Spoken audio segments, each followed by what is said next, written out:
Yeah, I got the plan, I got the fam, I got the keys, I get to work. I am the man, you know what I'm saying, so leave it to me, cause I get it first. Yeah, whew, I've been going all day, man. Same plan, can't change that. Till I'm riding around, whole squad sitting back, chilling in the Maybach. Yeah, only as deep as your roots go. I don't do corny like fructose. If you got the drama, that's word of my mama. I'll cover you up like a tombstone. I was fast in my past, now you see I'm the one. They say work, never work. If you work and it's fun, we on a winning team. On top where you find us, we can do anything. Non-stop till our time's up. We on a winning team. On top where you find us, we can do anything. Non-stop till our time's up. We can do, ayy, we coming up from the dirt, ayy. They tryna get us to fall, ayy. I don't even gotta flex now, boy. It's only win by the fall, ayy. Taking off with the ring, ain't nothing left, man. We the kings, ran with the team, ran with the dream, ran with the one fan in the seats, ayy. I pay my dues, check the receipt. Looking at you, you already peaked. Way back then. You can't follow with my tracks, man. I was fast in my past, now you see I'm the one. They say work, never work. If you work and it's fun, we on a winning team. On top where you find us, we can do anything. Non-stop till our time's up. We on a winning team. On top where you find us, we can do anything. Non-stop till our time's up. We on a winning team. On top where you find us, we can do anything. Non-stop till our time's up. We on a winning team. On top where you find us, we can do anything. Non-stop till our time's up.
count us.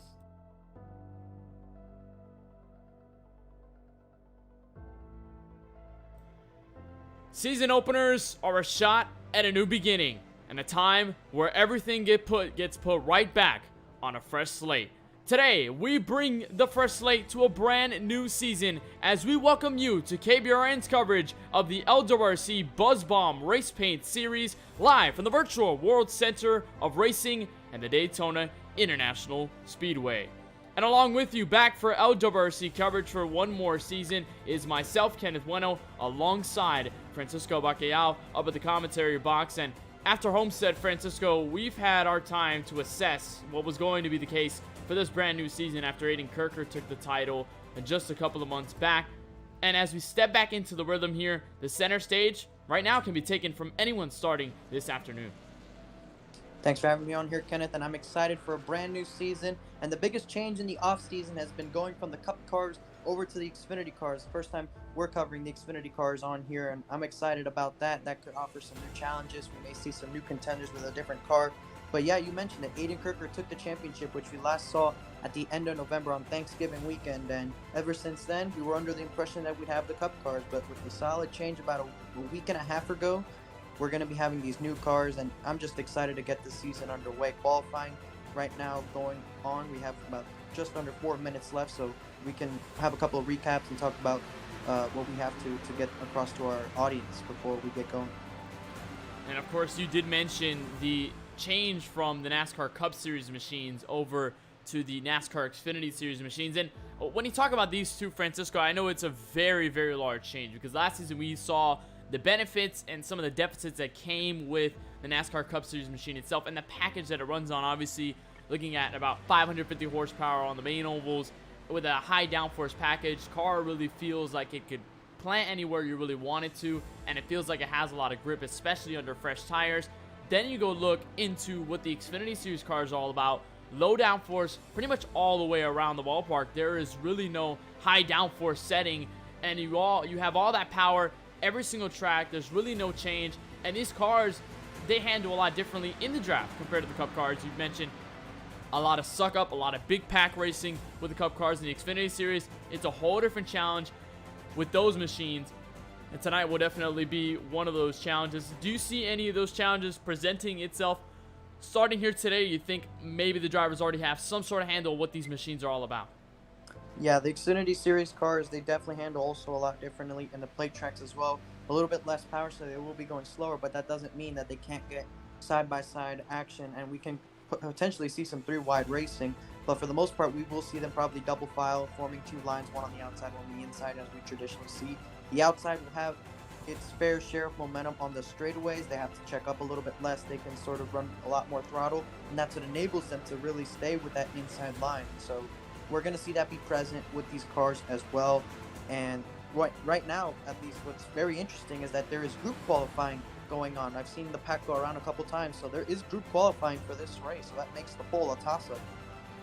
And obviously, if you could see it just in some of the scenic cameras, some of the drivers are already in packs together. Of course, draft is going to be very heavy when it comes to a track like this. So it is good that at least with the opening qualifying and the fact that you're not just alone by yourself on a qualifying stint, you can have some other drivers help with draft, therefore making the laps a little bit faster. But as you're looking around the scenery of the virtual racetrack, it's a better time right now to take a look at where we are in the virtual world as we look at our KBRN track map with images provided by Google Earth. We'll step all the way into a track that really needs no introduction for the most part, but we'll introduce it anyway. Daytona International Speedway, 2.5 miles around this super speedway. Track opened all the way back in 1959, the location of the infamous Daytona 500, which we will see in real life coming just 1 month from now. At a banking at about 31 degrees in the turns and about 18 degrees right on the front straightaway tri-oval, maybe 3 degrees give or take in the back straightaway itself. But of course,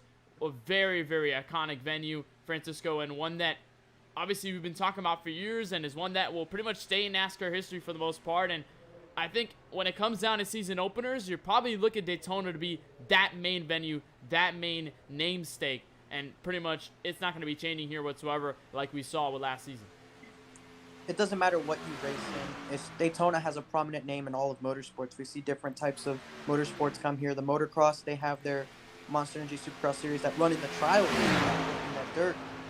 We also have obviously the IMSA Series come over here for the 24-hour of Daytona. They run the road course. We run on the NASCAR side of things on the top 3 series as well as the ARCA Series. They run the oval, and they also run the road course here, beginning last season. So Daytona has has been a prominent stamp on motorsports for whatever type it is. Whenever you mention Daytona, it's so synonymous with everybody, and you want to win here regardless of what it is, whether it's the season opener, whether it's the regular season race that runs towards the end of the regular season. No matter when it is and what it's about, if you can win at Daytona, that's just a huge step for your career. And of course, when it comes to this race itself, winning at Daytona will be a very, very good place to be, especially when it comes down to finding yourself in the point standings championship, and especially starting it off the right way. That's usually what a lot of drivers look for at Daytona. They look for just to start their season on the right foot, and that's really the main concern that comes with a lot of these drivers when they go into this season opener. Well, right now, obviously qualifying is just about 20 seconds out from concluding, and a couple of drivers making their cooldown laps, already heading back out of pit road and just pretty much setting up for the grid. And about 12 seconds now before we get to the starting grid, before we're able to bring you the full list of drivers that are making their first starts or making their start in this LWRC BuzzBomb Race Paint Series. And as the timer ticks down to 0, it'll be our time to take a look at your starting grid, as everything will be finalized from here on out. Aiden B. Murray will start from the grid on the pole with a 47.030, enough to get him to the top of the field. Right alongside him, former championship contender, Parker White on the 95, looking for revenge tour this season. He starts this first race from second. Going back to the second row, we have a couple of familiar faces. Benjamin White starting in that third position, that number 1 car. He'll be making a start here at Daytona alongside Mitch Hobbs, a prominent name when it comes to the plate tracks. He'll roll off in the 4th position. Cole Woody in the 17 will line up from the top 5, and KBRN's own Charlie Byer will make another LWRC start after his one at Homestead just a couple of months back. He will start from the 6th position in row number 3. Looking back at the 4th row, we have Kevin White Jr. in that 38. He'll be starting 7th. And your defending series champion, Aiden Kirker, will roll off from 8th in that 39, trying to defend his championship this season. And we're looking back to row number 5, where you'll find Josh Patterson in the 10th place car, or at least in 9th, and then move all the way back to Hunter Rupp, Brady Weileman, Brayson Collins, Richard Mendonça, obviously Josh Duke, Jaden Lawson, Cole Williams, and obviously, as previously mentioned, Benjamin White up in the 2nd row. That'll be your entire field for this first LWRC BuzzBomb Race Paint Series race. You can see everybody pretty much lined up. I think we maybe have just a couple of drivers that have yet to find themselves on the grid, so that is the reason for the delay. You can see, obviously, pretty much almost everybody ready to get things started and ready to kick things off from the World Center Racing. Francisco, obviously, with this different car, it'll be different stakes, different challenges. It'll be a different race entirely. But when it comes to comparative of what we saw last season in the opening race at Daytona, and especially what we've seen in the Super Speedway races, as a matter of fact, what will be the biggest point of concern going into a 65-lap event with these cars, and of course, the challenge of being in a draft for so long? I think the main difference between this car and the Cup car, apart from the obvious, which is the package that they run, is the fact that if these cars, they're not the composite bodies that they run in the actual Xfinity series. They don't have the same damage model for these cars as those real life counterparts do. So any bit of damage that goes onto these cars, and they really suffer, especially in the draft. You will struggle a lot more to keep the draft. So if you have a damaged race car, it's really going to set you back. It's kind of opposite to how normally you'd think this works. Usually you think that with a damaged car, you can hang in the draft a lot better, but it actually doesn't. You can't really keep the draft as good as you can as with the real life counterparts. And of course, when it comes to heavy drafting machineries, and of course the heavy drafting package that we'll take here at tracks like Daytona, tracks like Talladega, damage of course will affect aerodynamically. Luckily though, at least comparative to the Cup Series bodies, these Xfinity Series cars are just a little bit tougher. Those composite bodies really help out to scrub off some of the damage that maybe you could accrue, but it wouldn't be too much compared to what you see, and it would be a little more stronger than the Cup Series machines like we saw last season, where we've seen countless of cars being involved in wrecks, and of course a lot of damage throughout the entire season, especially here at Daytona, where we've seen fairly large wrecks as well. But everybody coming off to turn 3 and 4 before we get to the green flag and kick off a brand new LWRC season. Aiden Murray will be starting on the pole. Parker White, of course, to his outside.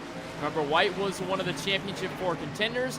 Obviously looking for a better one here. Obviously Aiden Kirker, Cole Williams going back into the fray, and Brady Wildman a little bit further back.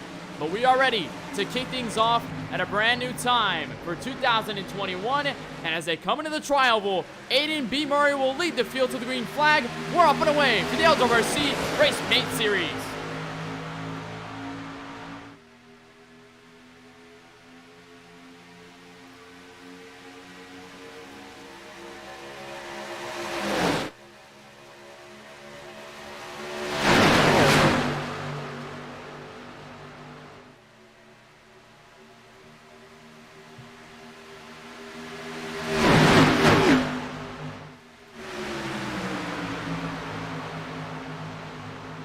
Already half a lap in, see some cars making their way to the back. It seems as though they're going to hang in the back for the most part. That includes Benjamin White in the 17 of Cole Woody. But meanwhile, lead has changed hands. Parker White has taken the charge from the outside. He's going to lead the field off turn 4 for lap number 1. Completing lap number 1 in the lead, that's going to be Parker White. In second, you see Aiden Murray, the pole sitter for the race, is behind him. He's trying to look actually to the outside for a second there in the travel before tucking back in. And these guys look a little bit tame. It is lap 2 after all. They have 4 more laps before the end of this race, so not crazy to try and get to the front right now. But you see the 38 up there on that outside trying to lead everybody. Actually, excuse me, that's not the 38. That is Mitch Hobbs in the 89 trying to lead everybody on the outside lane with Charlie Byer. And I believe that's Josh Patterson behind him. They're trying to find their way to the front. Some more guys already to the outside. You saw Mitch Hobbs, Charlie Byer. You see the 5 of Brayson Collins also getting in order. They're going to try to make that outside line work. And obviously, when we're going to see these pack races, we're going to see both lines be at its highest.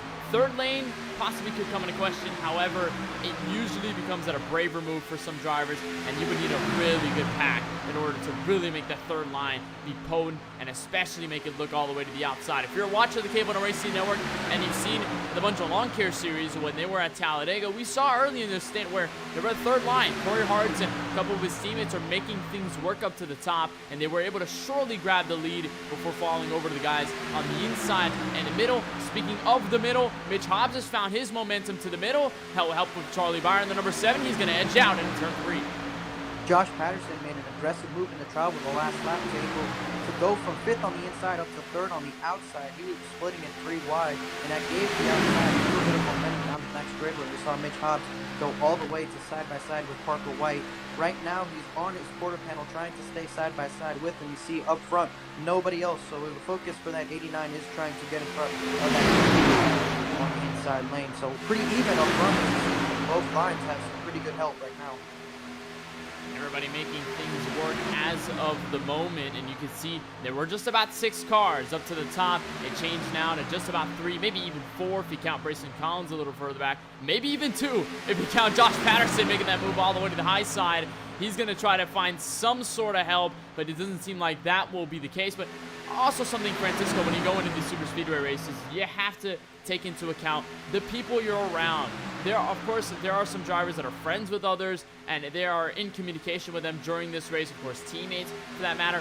But that is one of the biggest things about super speedway racing is picking and choosing, and of course, finding your friends out there on the track. Sometimes you may not be able to work with this driver, you're not as trustworthy with this driver as others, and maybe you can just hang with somebody and be perfectly just fine. Have that communication nailed down, and everything will be smooth and sailing as everyone's fanning out of the back straightaway. Aiden Murray has found his way to the inside as he's going to let all of these drivers by, but they are 3 wide up to the top. Benjamin White splitting the middle. A bit of 4 wide if you count the car on the apron trying to let everybody go, but a lot of people trying to get out of this main pack as of right now. You see Charlie Byer, the latest one of them, going to the high side, trying to let them go. Parker White still up front, almost contact there for that 3rd spot between the 46 and the 1 of Benjamin White. So a lot of heavy racing as they're actually 3 wide for the lead right now. And a 3 wide over for the race lead. Kevin White has just found his way to the middle. He's got help, though, from the 23 of Patterson and the 5 of Collins. The 61 up to the top of Hunter Rupp. He's going to try and hang with the number 1 machine, almost into the outside wall. Oh, there goes a huge flip. Big crash on the exit of turn number 2. Caution waves at lap number 6. And White involved. Brayson Collins got a piece of that as well. Charlie Byer in it. The number 24 of Jaden Lawson, league owners, in it as well. And it all started with Benjamin White to the top side, got into the outside wall, and then tagged along Hunter Rupp, who went turning into the middle of the field. And here's where our first caution lays. Yeah, you could just see that coming when they went 3 wide across the entire racetrack like that in the drought. We see Josh Patterson got a great run there with Brayson Collins behind him, and they pushed Kevin White up in the front. But you see right there on the outside lane, leading the outside lane, Benjamin White. He's going to lightly get the wall here, and a little bit of contact with 61 of Hunter Rupp, and sends all of them around. You see everybody trying to go to the apron to avoid this wreck. Most of them were able to, others unfortunately weren't. And it's just wrong place at the wrong time for some of these guys. So, unfortunately, it happened on lap 6 of 65, but I am not sure if these guys do have a fast repair in the bank. They did last season. I'm not sure if that holds true, if they still have that one fast repair. And if they do, then these guys are lucky. Maybe can save it till later if the damage isn't bad, but if the damage is too bad, then they can pull the trigger on that right now. Cars involved, just a handful there. You can see Charlie Byer, who's pretty much an innocent bystander. He got shuffled out. You can see as the 61, he might have tried to check up, really nowhere to go, as Benjamin had struck the outside wall, and he had scraped it just a little bit as he was just trying to slow down, maybe get out of the way. But then Hunter goes sailing into the 5 of Collins, and the 7, hard hit to the outside barrier for the 24 of Lawson. And then everybody pretty much just scrambling to get out. You saw Josh Duke, Hayden Kirker, Cole Williams was in there as well. They were trying to get their way out of the way. You can see right here as Cole Williams is right there to the inside. You see everything right in front of him, and actually might have had some right side damage from that. Yeah, you see right side damage, and he's turning the wheel to the left, so he maybe a little bit of steering damage there. So that's actually going to hurt him a lot more than you'd think. As I mentioned at the top of the show, that the damage with the Xfinity's car could be a little bad. Mitch Hobbs actually slid his box there a little bit. Parker White will win the race off pit road. Everybody probably taking tires right now. Parker White probably just took fuel only. And only 2 cars stayed out on the racetrack. That is Kevin White Jr. and Richard Mendonça. I think they believe that taking pit road now probably wouldn't be the smartest thing. They'll probably try just a little bit later. As Parker White will win the race off pit road. It seems as though Hunter Rupp will find out second, which considerably is odd considering he was just in that wreck, but he got the fast repair. He's pulled the trigger on that. He'll have none for the rest of this race, and he'll have to be a little more careful when it comes to that Toyota Supra, just hoping no damage. And a crew from there. Mitch Hobbs is now out from 3rd. Jaden Lawson, I believe, also staying out as well. You see everybody coming out of pit road from lap number 8. Just a reminder that if you're in the YouTube chat and you want to join the conversation with us up in the KBRN booth, you can do so using hashtag AskKBRN. You can put your question followed by that hashtag. You can ask anything about the race, about the series, about us, our broadcasting services, and much, much more. Of course, that'll be all at your fingertips right in the YouTube chat. Hashtag AskKBRN for anything you'd want to ask. But Francisco, I'll turn to you once again on this, and I know it's still early in this race, so it's not much to kind of work off of in terms of what we've seen in the draft, what we've seen with some of the moves, and of course our first wreck of the evening, or at least the afternoon for that matter. Is there any takeaways right now from that first opening stint? You think maybe the drivers have some sort of a nail down on what they should expect now in terms of pack racing? I think they'll know what they can and can't do a little bit more, but that doesn't stop them from going out there and doing probably exactly what we just saw. We see some cars still with damage, probably saving that fast repair, as we did see Hunter Rupp was able to use one, so that does confirm we have a fast repair for everybody in the field. So some of these guys probably just trying to fix some of their optionals, don't have any required repairs, so they are holding on to that one, probably anticipating a couple more wrecks before the end of the race and trying to have a clean car for the end of this one. But right now you see Kevin White will lead this field to the green with Richard Mendonça on the outside. So they were able to stay ahead of this one. Parker White, who took fuel only on that run, on that pit stop right there, was able to come out in 3rd. Everybody else has brand new tires. And it's not exactly the most meaningful thing in the world, but it does handle a lot different, new tires does, on these cars than it did with Cup cars. So we'll have to see just how that's able to play out. Maybe they can make a little bit more aggressive moves.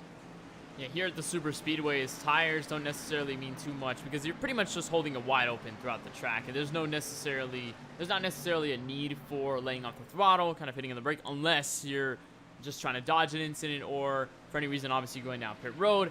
It'll help maybe with the grip in that end, but when it comes to the super speedway part, when you're just flat out on the track, at this point, the grip isn't necessarily the biggest concern. We'll mostly see that over the 1.5 miles. When we step into the rest of the season short tracks, it'll also make an effect. Here at the super speedways, though, tires kind of are the least of the concerns. That's probably why Parker Wright didn't elect to use tires. He's probably just got the fuel stop, and he'll be okay, topped off on fuel. More worried about the fuel strategy than worried about his tire conservation. It'll be Kevin White Jr. and Richard Mendonça will be the first two who stayed on a pit road. They'll be the first two to lead the field back to the green flag. They're up and away. We're back. Green from Daytona. Good launch there from Kevin White on the inside. Parker White will be able to get cleared for the second spot. You see Mitch Hobbs behind them. They're trying to get organized on that spot. The outside has a couple more cars that seem to be close together, nose to tail. A little bit of a gap behind Mitch Hobbs right there for the third position. That's Benjamin White, fourth on the inside, who's unable to get up there quite to the back bumper, but he's now closing in. So we'll see which line gets organized better and which one can hold the momentum better. And right now, that outside, you see, has a pretty good charge into turn 3, but this is where the inside will have the momentum. The inside will have the momentum as the shortest way around the racetrack, so they get that momentum through the corners. But off those corners, that outside can pose a pretty good charge. And you see the 61, the 72, the 39 defending champion Aiden Kirker, and of course the 51 of Wildman, who's back on track. They are starting to make some sort of the outside line work. They're kind of separated mostly throughout this field on the outside, but the inside seems to be good. They're making themselves a run right here at the bottom as Kevin White now pulls ahead for the race seat, still on lap number 11. But also something to worry about here, Francisco. Obviously, let's say the trade-off here is that you're not worried about tires, but you're worried about the temperature in that race car. Cars can get very, very hot, especially in this format, right behind the bumper, really just not getting enough air into the engine because you're sitting right behind the driver in the draft, and you're pretty much locked to their back bumper for the most part, so the temperatures can start to overheat. And we've seen before, we can see it again, drivers overheating their engines, and the engines can pretty much just blow up right dead in the middle of the draft. And we've seen it before. It could probably happen again. So we'll probably take a monitor in that, see if anything changes in terms of that, or whether any drivers can look for some fresh air on track. Yeah, you were talking about the engines can just blow up in the middle of the racetrack. Right here in the Bunch Lawn Care Series Daytona 200, we saw somebody blow up in the middle of the pack, and it caused a big wreck. Fortunately for myself, I wasn't in that pack, so I was able to avoid that one. But we saw just how many cars were taken out in that wreck that happened on the 200 by somebody just blowing up. It wasn't really anybody's fault, so it can happen at any time, anywhere, and it could take out a bunch of cars. So the primary thing you'll see these guys do is you see Parker White not right up against the 38. That's actually really helping him. He's probably not cooling off his car necessarily, but he does at least maintain the temperature. Then he goes and attacks, as you see him right now, a lot closer to the 38, which will help the 38. So it's going to be a constant battle of getting close and laying off just a little bit. You don't have to exactly go up to the outside to cool off, but you just don't have to be right behind the guy if you're trying to. And right now we've got about 5 cars in each lane, maybe now down to 3 of the inside as Benjamin White and Cole Woody will decide to work together on their front. They'll hang back just a little bit. Richard Mendonça will fill the space on the third part of the inside line. It's now 3 versus 3 to the top. And remember, we saw this in the Bunch of Lawn Care Series right at the end of the 200 in the season opener at Daytona. It's very reminiscent of what happened there. Obviously more chaotic considering it was the end of the race, but you know, obviously still just looking back at how that works, and of course, you know, the draft and just how the lines will be able to be equalized with each other. And some drivers have already decided to pull back. There was a little bit of contact there between the 23 of Patterson and the 46 of Mendonça, just trying to keep themselves in line.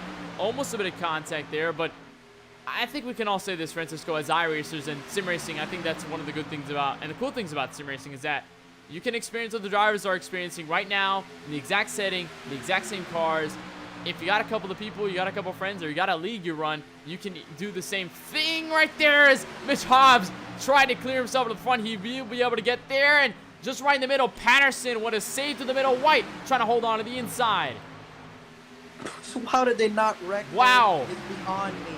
but Parker White with a big indent on that rear bumper, and that's actually going to really hurt his car. But you saw, how did they not wreck? Grayson Collins was, or excuse me, Hunter Rupp was full sideways up on that high side, and he was able to save it. Of course, a little bit of contact was going on with some other people, as Mitch Hobbs really shutting the door there on 38 of Kevin White. But how they didn't wreck still just appalled me. Oh man, I couldn't even complete my thought there. That was just insane, as the 89 was just trying to get to the inside to take over the race lead. He maybe thought he was clear at the time, but it was just by about an inch, I'd say, between the two. And the 38 almost got into contact. I think that resulted in a big checkup from everybody involved. And obviously you saw Parker White got the worst of it. He's going to get some damage, and he's all the way back in 10th as a result. Luckily, he's getting picked up by the number 39. And of course, the 7 a little bit further back. That's Josh Duke and his machine. But back to what I was saying about sim racing, and obviously just how good a thing it is that you can go in these exact same settings and you can run just what these drivers are running. You can feel what these drivers are feeling, especially in the fixed setup machines that we have here today and for the rest of this season. And one of the things that comes to super speedway racing is a lot of fear, a lot of anxiety. I know some drivers like to be on that, but I think personally for me, just on the sim racing side, it is nerve-wracking to be in the middle of a pack, trying to hold your line, and just worrying about so many things as Hunter Rupp takes over the race lead in turn 3. Yeah, if you want to experience basically similar intensities, you can go through officials whenever they go to the plate tracks. It's just insane when you go there, because you have guys trying to hang in the back, guys who are trying to do exactly this. Is great as the Hunter Rupp gets turned by Mitch Hobbs. They're sliding through the grass. Nobody else involved as of right now, and caution is out. Only 2 cars involved. Oh, we saw that right in the front as it was happening in the trial. Well, Mitch Hobbs and Hunter Rupp got into contact, and they have gone around. You can see Hunter just stopped on the racetrack. I don't think he's refired the machine. Matter of fact, he may be out on a pit road already. We'll take a replay, see where that started. Of course, we saw near the trial, and again, another situation of just hanging in the draft, trying to block each other at the same time. And I think I saw it a little bit earlier there. There was contact at the entrance of the trial between the 89 and the 23. And I think just trying to make things work there. The 89 got tagged into the 61. The 61 goes into the outside wall. Luckily, no one else involved. And I think Mitch was able to slide through the grass there on the trial. He was able to make things work without any damage whatsoever. We'll take a look at this once more from the aerial shot. This is a little bit earlier. As you can see, the 89 was pushing the 61. All good, all dandy. Then right almost about here, you'll have contact with the 23. And then right to the bottom gets hooked into the 61. Yeah, a bit of netcode between Patterson and Hobbs, but then he got a big push from behind at the wrong time. He was looking to the inside, not trying to pass necessarily the 61 of Hunter Rupp, but he was just happened to have his nose a little bit under him, and this push by Kevin White just happened to come at the wrong time. And you see right there, a little bit of a bump, just doesn't anticipate that he's on the inside of the 61, and just a bit of a plate racing circumstances there. And the 61 has used a fast repair from that first wreck, so he doesn't have a fast repair, and he probably has a couple minutes of optionals here, maybe some required. Yeah, this could spell the end of the day for the 61 of Hunter Rupp. There is a good amount of time left until we get to the end of this event. However, it'll probably be a long road to climb, a long road to get to for the 61. Matter of fact, he has just exited, so it seems as though we've lost Hunter Rupp on the racetrack. He will be out of this one. Unfortunate for the driver who's doing so well. Got caught up in that first incident. It seemed as though he was going to be okay. And then got that contact with Mitch Hobbs. As everyone's going to head down pit road. Patterson will be the first to lead everybody down. There'll be only about 1 driver staying out. But everyone else deciding to take possible tires and maybe some fuel along the way. Benjamin White is that driver who will stay out, and the only driver who stays out. So the rest of them are down pit road. And we'll see who can come to. Actually, that was Jaden Lawson who stayed out. My bad. I saw the orange on the hood. But everybody is on pit road. We see the 72 having that first pit stop from being the pole sitter, who takes tires, who doesn't. We see one of them already on their way out, probably taking just right sides. That is the 46 of Richard Mendonça. And the rest of them taking 4 tires. Here they come out of pit road, followed by Kevin White. And they're slowly exiting. Aiden Kirker will gain some spots as well. He'll move himself up. He's trying to let everybody go so he can restart further back, and Grayson Collins right in front of him. So games are being played on pit road. Yeah, obviously saw 39. Could have exited a lot earlier than he did, but decided to exit at this point. Maybe just getting in the right placement between himself and Mitch Hobbs, or not Mitch Hobbs, Benjamin White. I know they are in communication with each other, so they're probably going to work together on that front. Maybe just trying to get that thing situated in terms of that scenario. And obviously getting out of pit road at the right time means they can start next to each other. They can start within each other as well. So that'll also help when it comes to hooking up very quickly and pretty much just avoiding the whole situation of finding the driver, because that also happens at the super speedway races, Francisco, where I know that we've probably both experienced it at the same time. We are trying to find a driver, at least a driver that we trust, a teammate perhaps, or with anyone else we can kind of stick with. But a good chunk of the times, you're probably going to find yourselves on the track, or at least try to find yourself on the track. Let's say your teammate is all the way back in 10th, you're sitting in the 4th position, right? And then you can see your teammate trying to carve through the field, maybe make some decisions, maybe get some of the draft in order to find themselves with you so that you both can get together on the same part of the track and you both can work together as a part of maybe fuel strategy, maybe conservation, or maybe just having that trust, maybe just hoping that you both know you're not going to be involved in a wreck within each other and you guys can trust each other racing on the track. And then obviously when you're cutting through the field, that poses a risk because drivers who are charging harder than others could possibly result in communications or miscommunications result in a wreck as well. But in terms of that, just getting out of pit road at the right time ensures the fact that you can find the driver on the racetrack and you guys can be right next to each other without having that hassle of pretty much shuffling around the field just to find each other and just to work together. As the plane lands in the background, the virtual plane lands right into the runway right behind the racetrack. But our eyes are right here on the front row. Jaden Lawson, who has just stayed on the track, he will be leading this field back to the restart.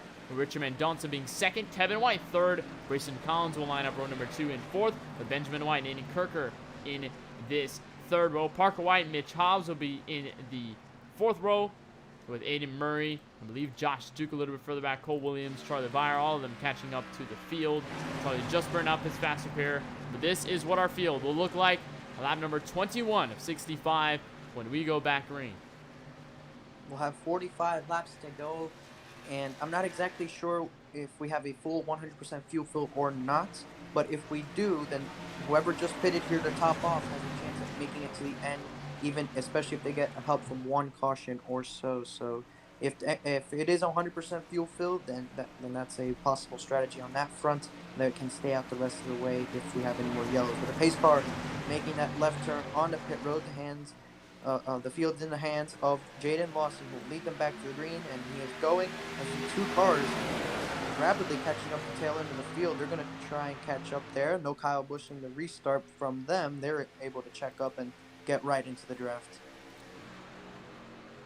Everybody about doubled up for the most part. Here comes Grayson Collins, though, peeking his nose to the outside. Don't believe he has any help from anyone on the track. Maybe just going to fall back and get sucked to the rear of that pack. Benjamin White will look to help on the outside, but Jaden Lawson holding on for the lead briefly. He's got help from Kevin White, still side by side into turn 3.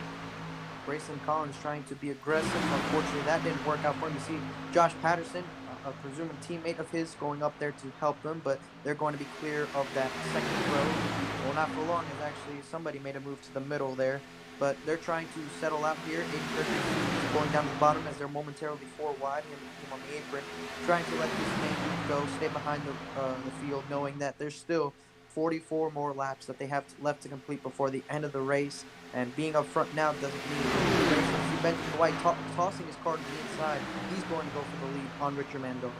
Benjamin made that crossover, helping the 46 to pushing ahead of him right to the inside. He's going to have that help from Lawson down low, and he's going to be the new race leader. But look up top. Here comes Collins and Patterson working for that third line. They fell back a little bit earlier as everybody shuffled out. They are now one of the strongest people on the track to the high side. Mitch Hobbs going to help, and now it's 3, 2, 2 in all 3 lanes off turn 4.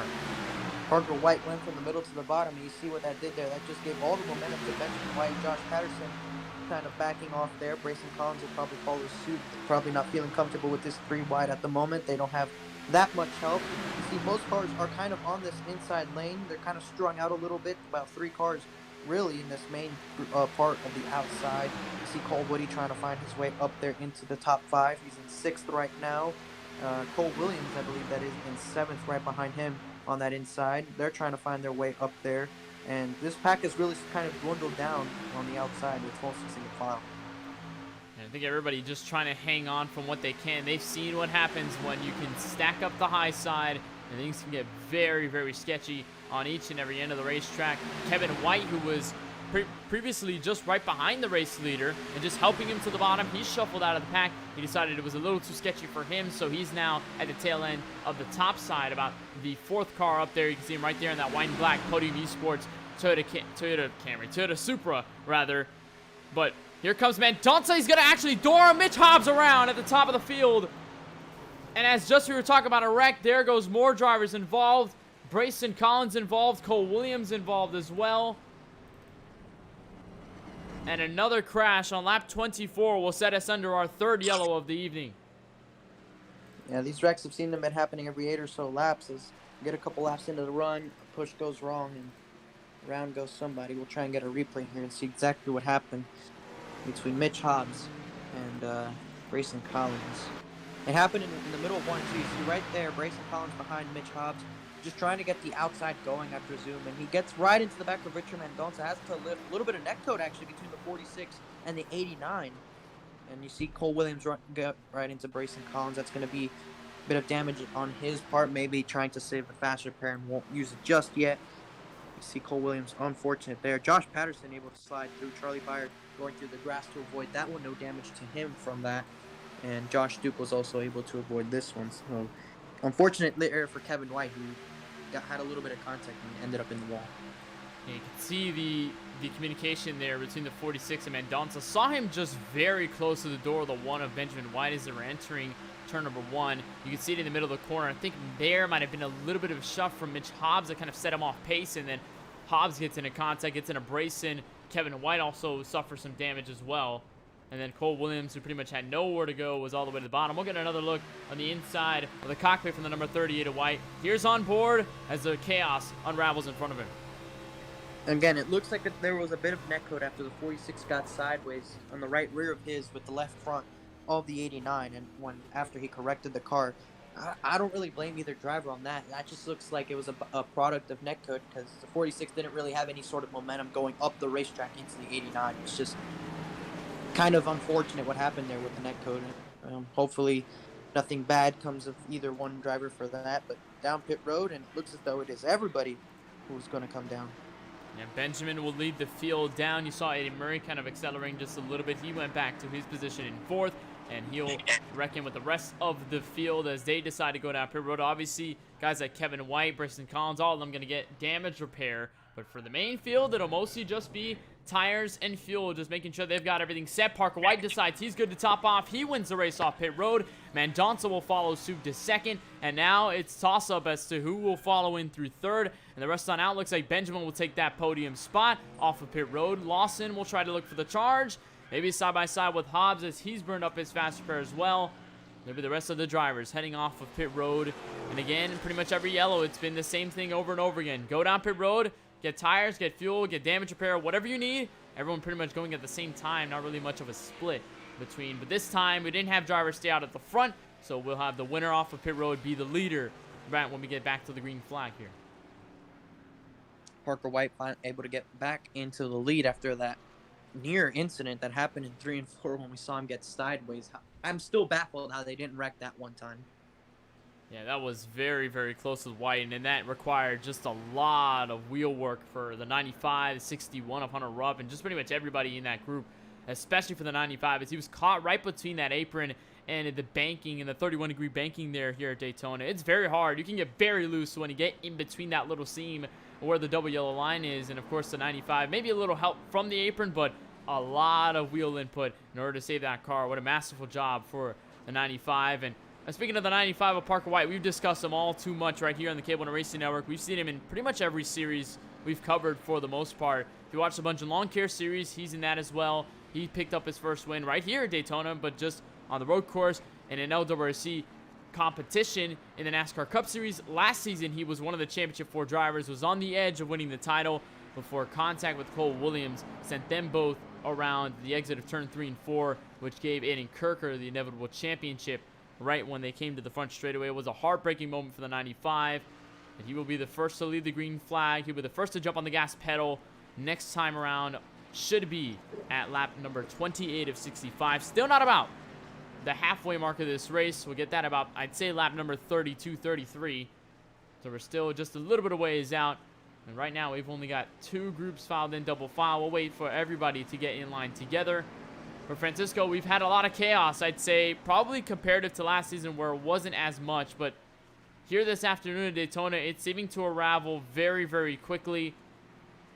Do you think we'll probably see a lot more of this coming through? You think the drivers understand the attrition levels? And especially since now them are pretty much have burned their fast repairs, that they only have that one shot and they should kind of keep it a little bit more stable from here on out. This is sort of reminding me of the LWRC Daytona race, but not the initial race, rather the night race that I covered. That was the first LWRC race that I covered alongside yourself and Charlie. This reminds me of that race when every 8 or so laps there was a wreck and leading to a caution. So this is very reminiscent of that race. And honestly speaking, seeing how it's going, seeing how aggressive these guys are, I don't see how they don't stay trying to be aggressive. It just comes down to whether they actually wreck or not, and that's going to come down to the people inside those race cars. So we'll see what happens here for these final 38 laps once the green gets taken here. Parker White in the race lead, and there you go. He's launching already, and he's going to have that push from Benjamin White. The 46 actually had a pretty decent start, but he just doesn't have any help, and the car behind him is already getting shuffled back. That's the 24 Jaden Lawson. So that outside is very unorganized right now, so that's going to give the inside line a lot of momentum through 1 and 2. So White will lead it into turn number 1 on a restart lap number 28. He's got help from White, Murray, and now Josh Duke, who joined the conversation into the top 6 or 7 or so. Mendonça still trying to find help, but look who's up to the top as 3 cars going to back all the way out of this one already on the inside, leaving the 46 to the race lead. Cole Woody, we haven't really seen too much of this race. He's been kind of hanging in the back with the number 1 and Benjamin White. If you saw him on the racetrack, he was mostly helping out at number 1, just hanging back in the back straightaway, laying in the rear of the field, and now he's got that shot to lead a lap or even lead more laps in the race lead. He's got help from Collins and Patterson alongside. They're going to be side by side, but Woody will lead that lap number 29. Cole Woody to the lead, but I'm not sure if he's trustworthy of those 2 cars behind him who have been working together for most of this race, as he will go to the bottom of the racetrack to solidify that lead on the inside. But there goes Grayson Collins and Josh Patterson, been working all race relentlessly together, trying to find their way to the front, now leading the proper outside lane, trying to see if they can get enough momentum and help from Jaden Lawson and Benjamin White back there, seeing if they can find their way to the front. But right now, it's not proving to be functional. See everybody back to the inside, so everybody back to base on the bottom. Those only 2 of the 5 and the 23 will try their way up to the top, but it may not be enough compared to about 5-6 cars all the way to the inside. Matter of fact, here comes a car to the high side. Here comes Parker White with help from Mitch Hobbs. They're going to make their tandem to the top. Would it be enough to get to the front lead? I don't believe so yet. But they're going to have help from Lawson. Now Collins and Patterson will pick them up. Parker White will go back to the race lead in turn 1. And he's clear of the inside, but I think he's going to stay up there to try and bring along Mitch Hobbs with him. He's actually going to get very loose there as Mitch Hobbs almost gets him in the left rear. We saw what happened, a caution ago when they get into the left rear, or 2 cautions ago, what happened when you get into the left rear of somebody. So that was a close call between Mitch Hobbs and Parker White on that outside, but that hasn't slowed them down. Parker White gets that push, and back to the lead goes the 95 in front of Cole Woody. 95 gets a clear edge to the inside. He's got the all good signal, and he's back down to the bottom. Woody, though, will make a crossover. Here's a block, though, by the 95. Right to the back bumper, just a little bit loose, as the 95 will head back to the bottom to defend Richard Mendonça. They're 3 wide through the middle. Everybody shuffling for position here. Josh Patterson with a huge run out of nowhere with Grayson Collins, and they're all the way back to the bumper of the 17, trying to push him up there with Parker White. You see the momentum is actually helping them a bit in the corner, so I'm going to be surprised to see what happens down the back straightaway. They're side by side, Woody just barely in front, but can they get enough of a momentum to really push in front of Parker White? You see Cole Woody edging ahead. Can he clear him down into turn 3? He could pull down to the bottom. It'll be really close, but will he? Or will he stay up on the middle, and he's going to pull down to the bottom and move that 17 to the lead as Grayson Collins is sideways through 3 and 4 behind Josh Patterson. Find his way straight. Murray will look to the inside as well, so it is now about 6 cars to the bottom. If you count Benjamin White, who's kind of indecisive between both lanes, he'll choose the top with Mitch Hobbs, and they'll work together on the exit of the tri-oval. And Patterson will be the one to lead the outside charge, and now he'll be the one next up in line to try and take the race lead back away. We've seen a couple lead changes already in about 5 laps or so, Francisco. Just how quickly things can change here at Daytona. You see the 23 aggressively trying to get right on the door of Parker White, And side drafting isn't really too far from what it actually is in the real life counterparts with these cars. You can't really side draft all too much, but it can help you just a little bit. Just being right on the door of somebody, it makes them uncomfortable. Maybe they lift a tad. Maybe they just do something with the wheel that makes them have to go a little bit slower than you just to stay comfortable. And that's the goal when you try and get on the door of somebody, as we see Josh Patterson trying to do that. It's not exactly working right now. It's basically just him and Mitch Hobbs on that outside right now. Just two cars to all these other cars who are a bit single filed out as the 5 almost squeezes Benjamin White to the apron. And you can see a lot of separation after this first group. White, who was just in here along with Collins, they have fallen back. So Collins will look to the inside and just try to stay behind in the draft. They're about the 8th or 9th position. Then you'll look on 10th on back. There's another little small group here. Charlie Byron, the 7, who got involved in that previous incident. He's got his faster pair, so he has burned it up for the race. And he will be up in 10th with Josh Duke and Aiden Kirker working together. Cole Williams and Brady Wildman up to the track, but there's a crash up in front. Whoa. Matter of fact, a huge wreck. Everybody involved. Big one here at Daytona. Can't believe we missed that one, but we'll get a replay so we can show everybody just what happened there. I have no idea what may have happened there, and I'm willing to guess it was a push gone wrong. It looks as though, actually contact between Woody Patterson had gotten all the way up to side by side with the lead. And just as I was talking about how close he was getting to the door of other drivers, a little bit of neck code actually right there, trying to get close to him, see if we can get the helicopter view here, right there. I think there was a little bit of neck code between these two right there, and just a tad a bit of neck code, but contact, and everybody goes up and into the fence. You see everybody trying to avoid, but some drivers have more damage than others. See, really the only ones to survive this are Hobbs and Patterson. Well, they got some outside tags to the wall there. You can see right there the 23 who was trying to just get the side draft from the 17 got into contact, and the 17 had really nowhere to go as he was caught between the middle of the field just trying to pack inside. And then the 95 also gets in. Mendonça, Jaden Lawson, Aiden Murray also collected in this one as well. Benjamin White dead in the middle of this one as well. He got contact. I believe Brayson Collins may have escaped with just a small scratch on his machine. You can see him just there to the outside. Ham on the brakes. You see him getting in the back of the 24. Then more contact with the 1. There's Charlie Byer heading in late. He gets no damage. But a large wreck, our largest of the race, will come here on lap number 33. Patterson will lead the rest of these guys down pit road, and Mitch Hobbs will be the one staying out on the racetrack. As Cole Woody, Benjamin White, a lot of the strong drivers we've seen Francisco now pretty much kind of at a halt as they're going to try and get some of their damage repair off of pit road. Yeah, most of them can probably save the faster pair, as it's probably safe enough to where they can run most of this race with the optional damages that they do have, repair as much as they possibly can. Mitch Hobbs came away of that clean, and so did Patterson. Patterson is down pit road. He lightly tapped the wall, but surely nothing significant on that front. But this is really going to help those guys who are further back. They're probably going to be able to keep up a little bit better. It wasn't really by just strength of the car, just rather they were choosing to be back there. But they can probably run up here if they choose to at this point in the race, knowing they still have a faster pair left for those who are running further in the back. And of course, by now, most of the field have already burned through their faster pair, so could just be the end for them in terms of just scratching up and getting a fresh race car. It isn't necessarily the full advantage that you have, let's say, comparative to when you have like unlimited faster pairs, where you can pretty much go and get faster pairs every time, and every time you get a small little bit of contact or damage on the race car, you get that faster pair and you'll be fine. You'll be back to clean race car. Unfortunately, not a lot of drivers with the same issues. And see Charlie Byer now heading out of pit road. Cole Williams will find his way to 4th. Aiden Kirk will be 3rd. So we've had a lot of different changes, shakeups now in the running order. And Mendonça will be the first one out of pit road, as Hobbs was initially the driver to stay out here on lap number 35 as we reach the halfway mark in this race. We'll take a short break at the halfway portion of this event, and we'll be right back with more coverage right here for the LWRC BuzzBomb Race Paint Series from the Daytona International Speedway on the virtual side. You're watching right here on the KBueno Racing Network.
Welcome back to the LWRC BuzzBomb Race Paint Series, round number 1 from the Daytona International Speedway. On our caution once again on lap number 36 of 65 as a result of a huge wreck involving Cole Woody, Parker White, Brayson Collins, and a handful of other drivers. Our largest wreck of the afternoon came there, and we're ready to get things back under green with Mitch Hobbs and Richard Mendonça at the head of this field. Mitch Hobbs did not pit on the last yellow, however everybody else behind Mendonça did. They've got damage repair, they've got fuel topped off, everything they need to get back under green on this restart. Pace car will make its way to the left side on pit road, and it'll be the 2 Ford Mustangs, Hobbs and Mendonça, back under green from Daytona.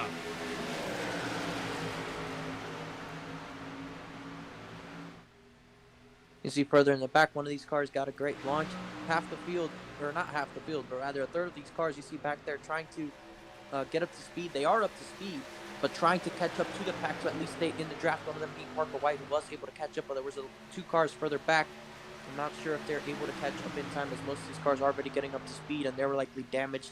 Unfortunately, they were not able to catch up to the draft. So Parker White is lucky that he was able to catch up the pack as he exited pit road just as they were coming to the 1 to green. So right now, Mitch Hobbs back in the lead. You see Aiden Kirker, defending champion, in second with team owner Charlie Byer right behind him, and Cole Williams, another teammate behind him. So these EMR drivers are finding themselves towards the front in the later part of this race.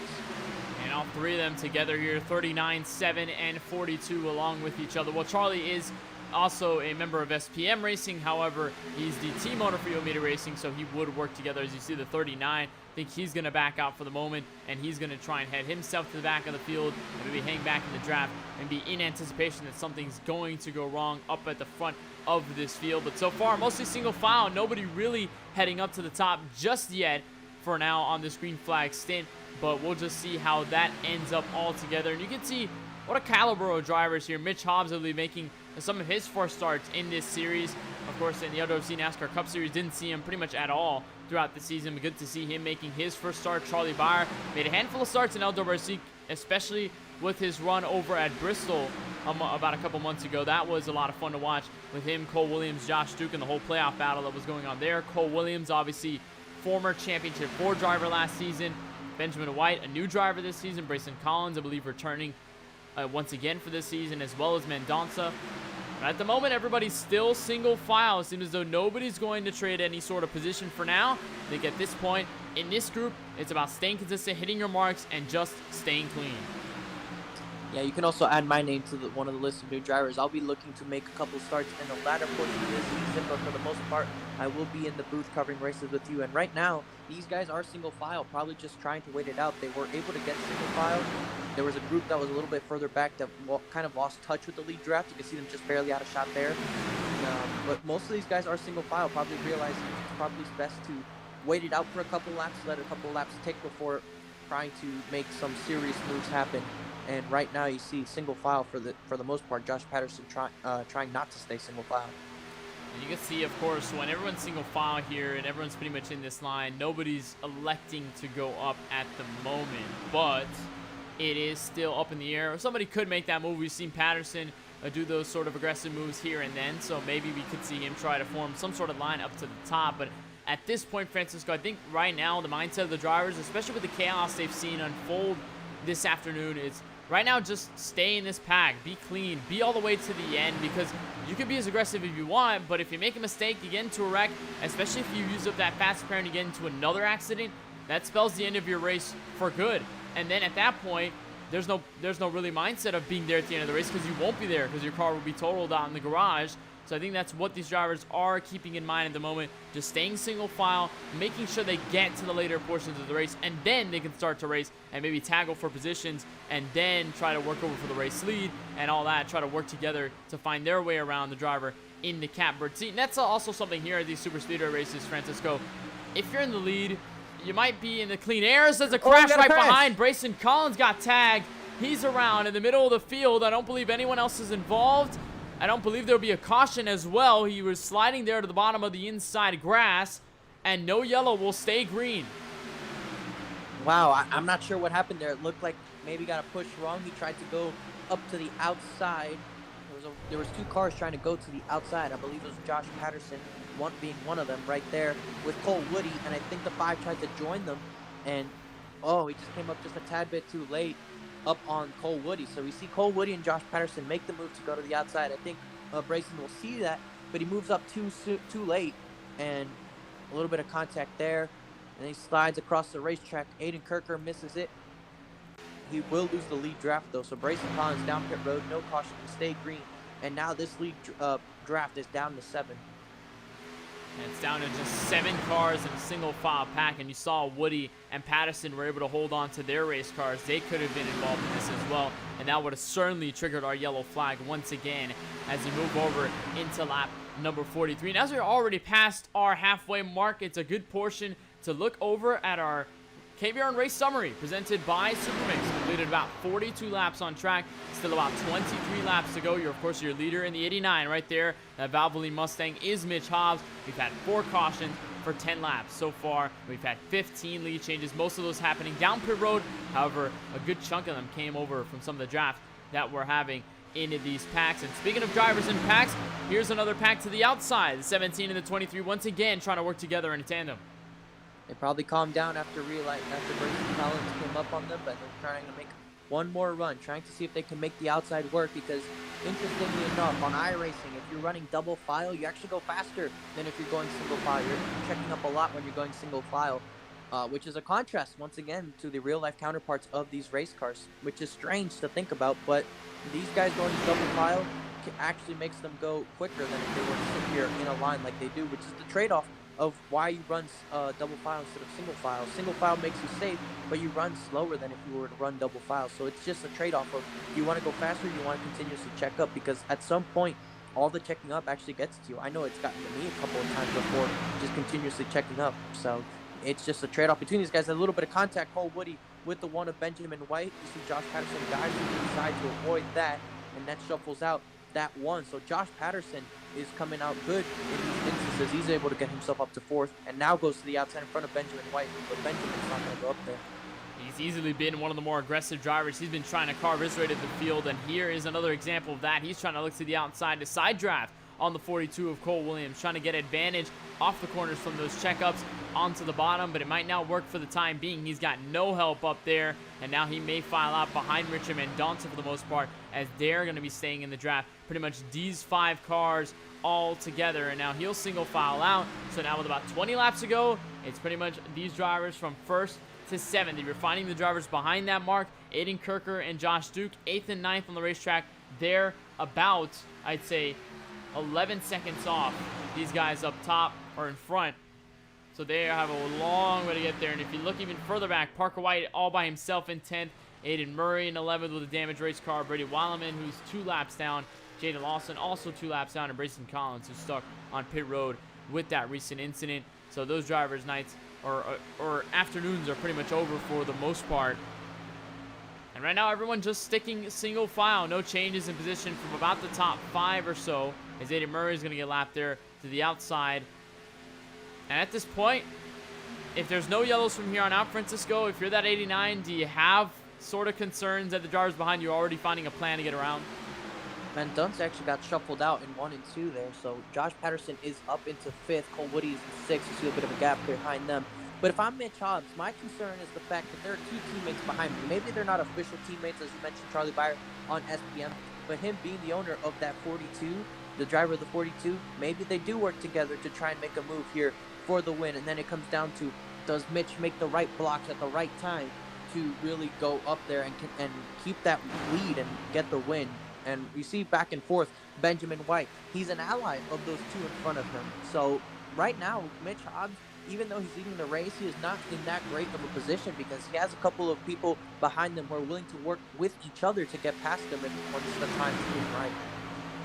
And of course, that's something dangerous. When you have teammates behind you, it's even worse than if you just had 2 random drivers who had no affiliations with each other. Of course, they can still try and communicate to get around the race leader, but it would be a lot harder. It would be a lot rougher of a transition up to the top and a transition for the pass, as opposed to when your teammates, you know you're in communication, you already know what the plan is, and then you can smoothly get into that plan and seep into whatever you want to do. And in this case, it's just running around for the race lead. So either time, if that 7 can go up, the 42 and the 1 will most likely follow. I think Patterson will be the only outlier here, that he'll be the driver that'll be shuffling around really not taking any chances, not trusting anybody too much, and just either going with somebody, but if they're not useful to him, he'll go to the next line and he'll be able to gain positions from there. And he's shown it so far in this race, and he's hung in on the back of the top 5, so we could still see some of that aggressive nature from that Nova Sim Racing number 23. Yeah, we sort of see what you were talking about there with the teammates working together with one another. We sort of see that out of the Penske organization in these plate races. They always work together, and you always find them together on the racetrack working with one another. You see back there, actually, Richard Mendonça and Cole Woody, they're actually trying to race one another. They're on the tail end of this draft. They don't really, can't sit around here, battle each other. If not, they'll lose this lead draft, and that'll ultimately end their chance of the win if there is no cautions. We are at 17 laps to go. When they come around, it'll be 16. Parker White has just gotten lapped. He's right now, I believe, just outside the top 10. So these guys, those two back there, can't really sit out too much and battle each other because they'll lose the lead draft and ultimately their shot at the win. Of course, I believe they've single filed out now, so Woody gets to head over the 46, and now they're staying in a tandem, just trying to catch up. However, the damage from the 17 might not help him too much in terms of trying to catch up to pretty much a 2 versus 5 event here.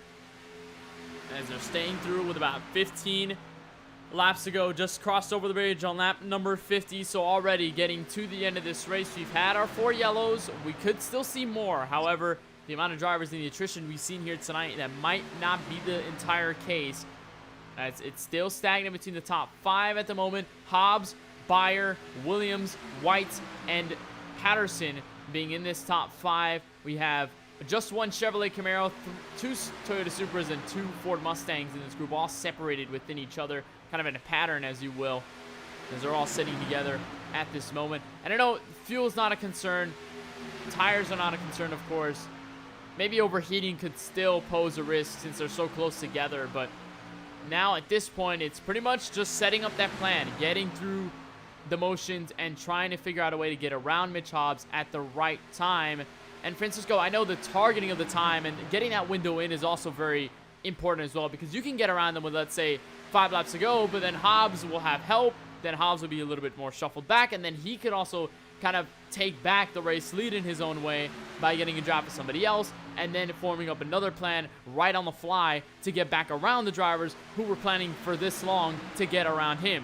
So is there somewhat of a good portion of a good window of timing? I know 2 laps to go probably might be the best one, or back straightaway final lap, but is there a good window to strike for if we stay green here? Honestly, Kenneth, it really comes down to just your gut feeling. You can make a move at any point and it can end up working. It just comes down to, can you make it work? And you can make it work whichever way possible, and it doesn't have to be at the same time, because we always hear at the plate tracks when's the right time to make the move. Some people try turn 4, some people try on the final lap on the backstretch, as you mentioned. Some try off turn 4 and coming to the white flag. Others try earlier. And it really comes down to just, when do you think it'll work best for you and yourself? That's really what it comes down to. And you never really know until you're in the situation. You can plan all you want, but you'll never truly know which one you want to go with until the moment presents itself. And usually what guys will do is, if there's a momentary sort of gap that opens up for them, they'll take it right then and there, even if it's not what they were expecting. Sometimes it ends up hurting them. So, like, let's say you have a run on the 89. If you're Charlie Beyer and you have a run on the 89 and it's 3 or 2 laps to go, you'll go for it. But there's a good chance that maybe it just simply doesn't work out. And that's the unfortunate circumstance of trying to figure out when it'll work. You can make it work. It's just a matter of, will it?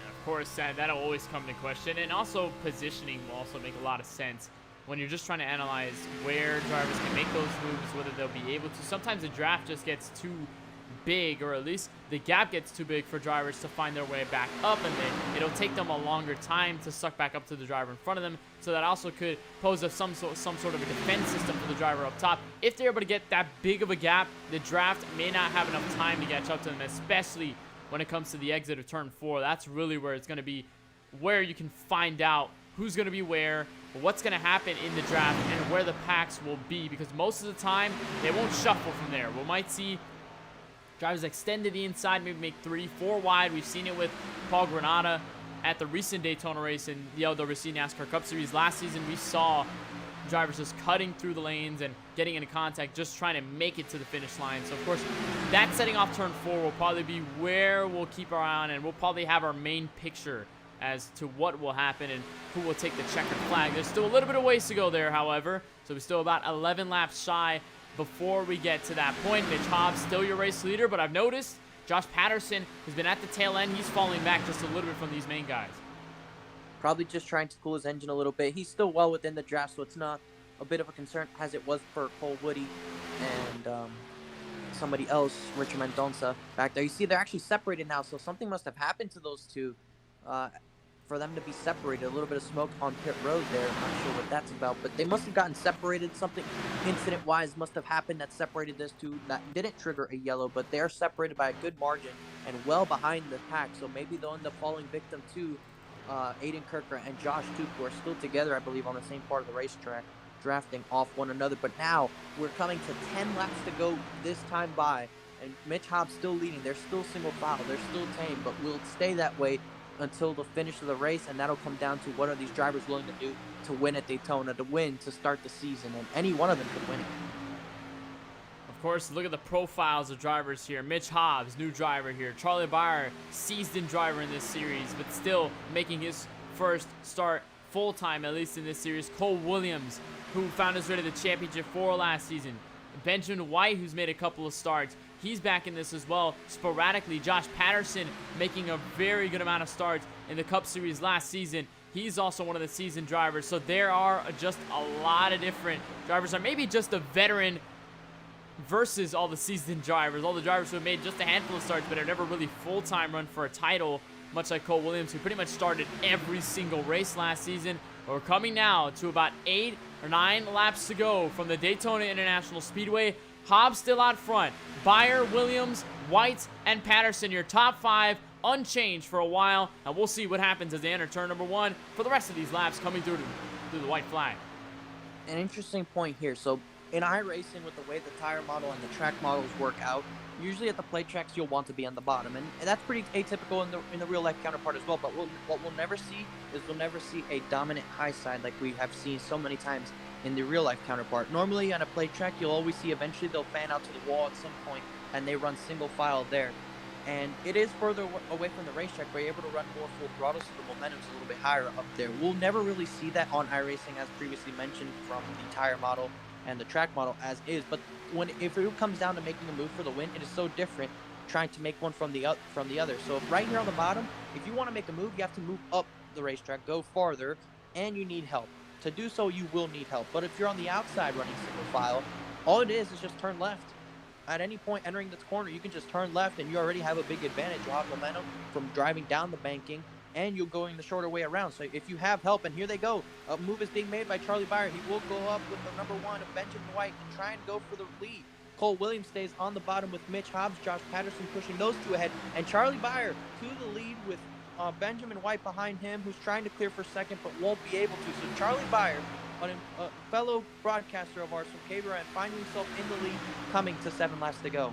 We were asking about so many times about when that move was going to happen to change for the race lead. It has happened here on lap number 58 of 65, which is a handful of laps up to go. Charlie Byer found that help with Benjamin White and Patterson, who are looking to the outside in a tandem. They're still there as Cole Williams will defend the inside. There's Parker White, a lap car, unfortunately pretty much out of this one unless we have a miracle yellow. But now it's a tandem up to the top 2. Byer now the lead with Hobbs to help, and a little bit of separation between these 3 a little bit further back. The outside with that tandem trying to ahead of Cole Williams, and Josh Patterson is able to slide in front of him. So put Benjamin White and Josh Patterson into 3rd and 4th, and we could see them maybe make a move on those top 2, and they're not going to be afraid in order to do so. We saw them for a couple laps trying to test the outside, and there they go. The one trying to get to the outside of Mitch Hobbs. Josh Patterson's going to follow him. We've seen how aggressive Josh Patterson's been. I know he's willing to make the move. They're going to get to the outside of Mitch Hobbs. Cole Williams laying back a little bit, trying to see what happens up here, probably trying to protect his own race car with that right front damage. But Benjamin White and Josh Patterson, they're thinking now's the time to make the move with 6 laps to go.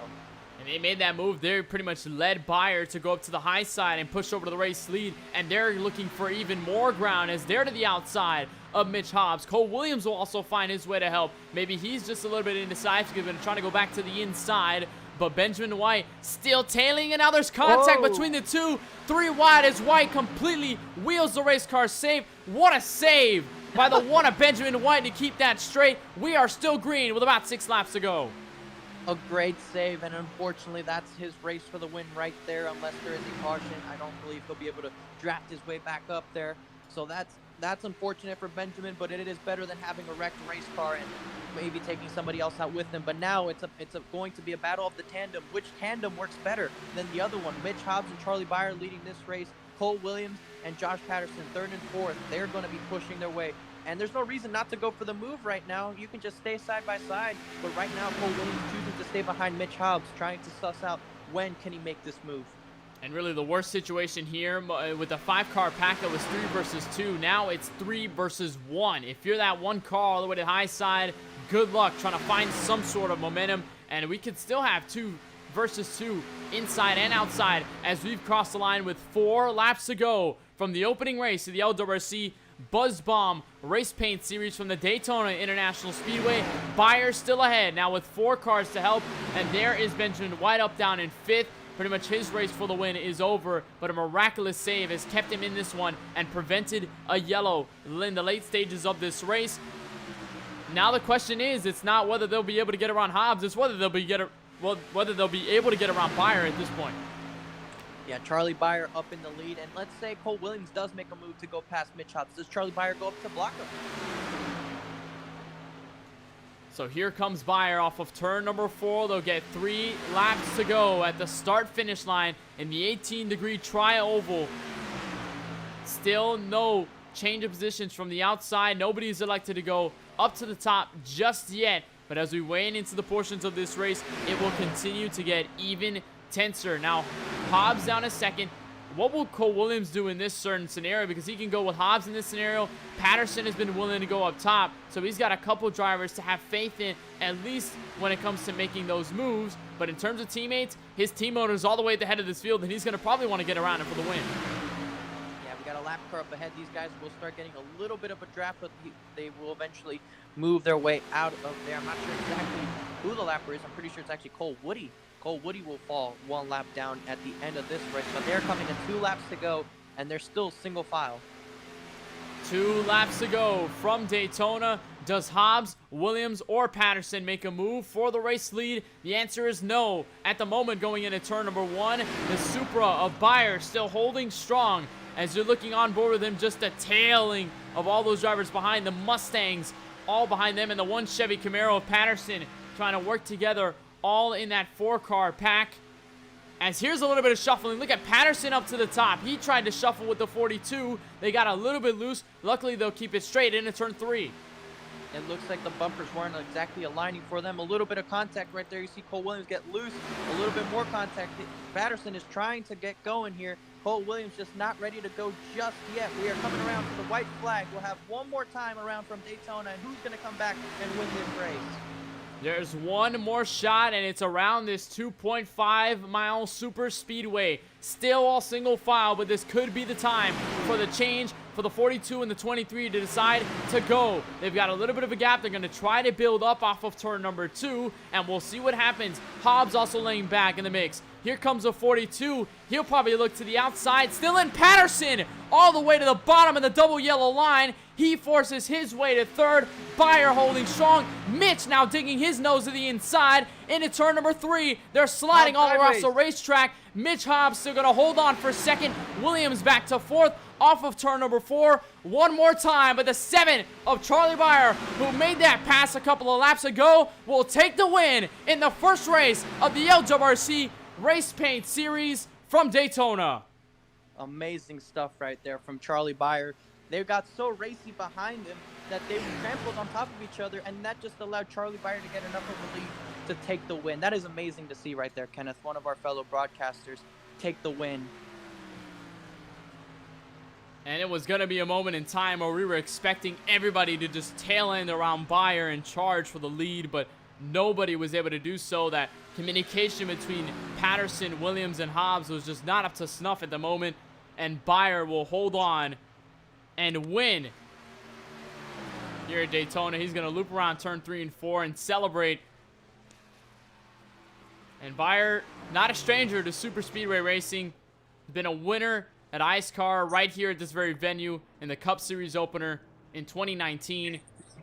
A winner at Talladega in the trucks, and he's able to capture another super speedway win with the Xfinity Series car as he's burning it down right in front of the virtual fans on the start-finish line.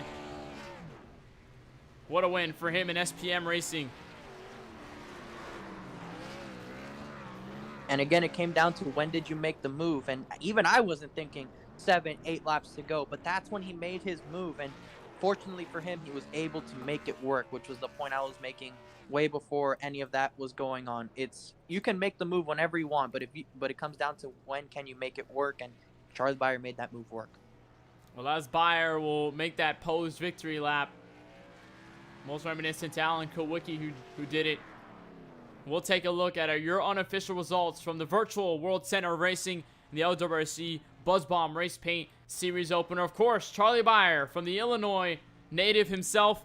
He will take the win in this series opener with Mitch Hobbs on the bike behind him in the number 89. He comes up just short after losing the lead with about 8 laps to go. Josh Patterson with his aggressive pushes through the field. He'll look for the last spot of the podium in third, with Cole Williams in the 42 will line up in the 4th spot. Benjamin Wyatt with a miraculous save with a handful of laps to go. Lost track of the draft, but he will hold on and secure a top 5 finish.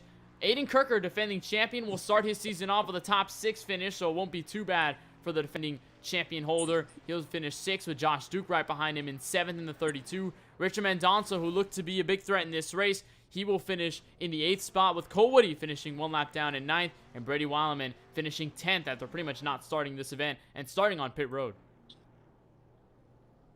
Yeah, and looking down to the rest of these drivers, you see most of them were damaged race cars from earlier in the race. Parker White finishing in 11th, 4 laps down. Jaden Lawson, league owner, finishes 12th. Aiden B. Murray, your pole sitter, will finish in the 13th position, along with Brayson Collins in 14th. Kevin White Jr., who showed some quick speed early on in the race, was unable to carry that into the second half of this race, will finish 15th. And rounding out the field, Hunter Rupp, who used up his fast repair very early and was involved in 2 early yellows, will finish 49 laps down in 16th. So those are your 16 drivers to finish here from the virtual Daytona International Speedway. We'll take a short break, and when we come back, we'll have our KBRN post-race coverage brought to you by SDC. We'll have our interviews with our top 3, and of course, your race winner, Charlie Beyer from the virtual Daytona International Speedway. Don't go anywhere. We've got more coming next.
Welcome back to the Daytona International Speedway, where we kick off our KBRN post-race coverage, brought to you by SDC. It was a miraculous 65 laps to the checkered flag for the LWRC BuzzBomb Race Paint Series right here in the opening race of these NASCAR Xfinity Series machines.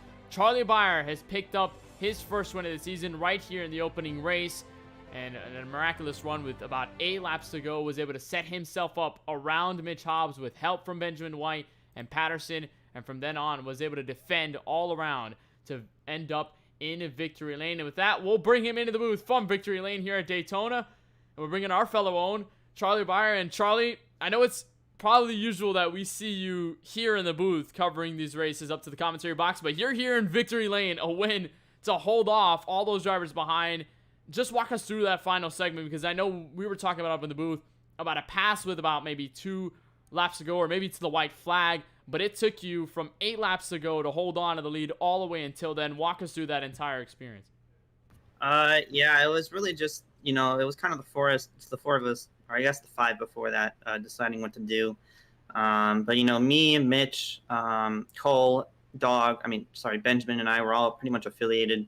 It was pretty much us versus the 23 car, and it was, we kind of worked with each other until the final lap, and then the final lap we just kind of decided to let it play out the way it did.